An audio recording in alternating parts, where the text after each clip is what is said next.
বিশ্বজুড়ে সপ্তাহে ৩ দিন ছুটি দেওয়ার একটি সংস্কৃতি চালু করতে যাচ্ছে সৌদি আরব। অনেকের মতে সাপ্তাহিক ছুটি বেশি দিন থাকলে কর্মীদের উৎপাদনশীলতা বৃদ্ধি পায়।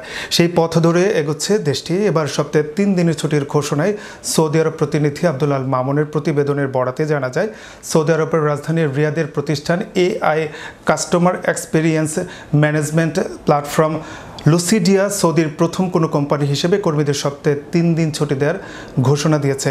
এই কোম্পানির কর্মীরা এখন থেকে সপ্তাহে ৪ দিন অফিস করবেন আর ৩ দিন ছুটি কাটাবেন।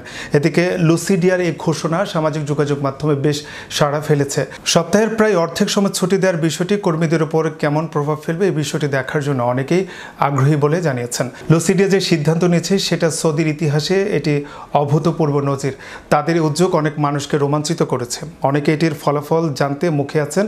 অপরদিকে সৌদির মানব সম্পদ বিশেষজ্ঞ ডক্টর খালিল আল থিয়াবি সাপ্তাহিক ছুটি বিশ্বের অন্যান্য দেশের সঙ্গে সামঞ্জস্য রাখার আহ্বান জানান। তিনি বলেছেন, যেহেতু G20 জোটের দেশগুলোতে শনিবার ও রোববার সাপ্তাহিক বন্ধ দেওয়া হয়, যদি তাদের সঙ্গে মিলিয়ে সৌদিতেও এটি করা হয় তাহলে এটি দেশের অর্থনীতির জন্য ভালো হবে।